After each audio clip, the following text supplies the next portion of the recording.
Novi rektor Univerze v Mariboru je Zdravko Kačič. V včerajšnjem drugem krogu volitev je namreč za las premagal tekmeca Žana Jana Oplotnika.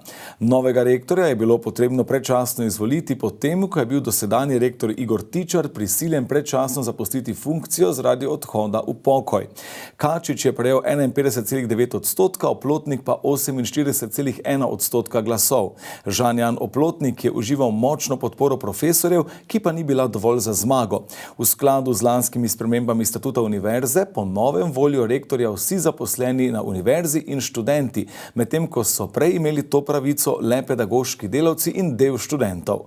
Zdravko Kačič, rojen 22. maja 1961 v Mariboru, prihaja s fakultete za elektrotehniko, računalništvo in informatiko, kjer je kot redni profesor zaposlen od leta 2003 in predava na študijskih programih elektrotehnike in telekomunikacij.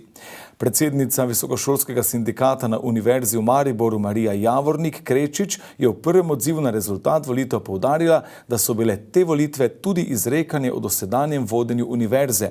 Kačič pa je kot ključne poudarke dela izpostavil spodbujanje kulture dialoga akademske vrednosti, izvajanje osnovnega poslanstva univerze, odgovorno vodenje univerze in skrb za čim boljše delovne pogoje.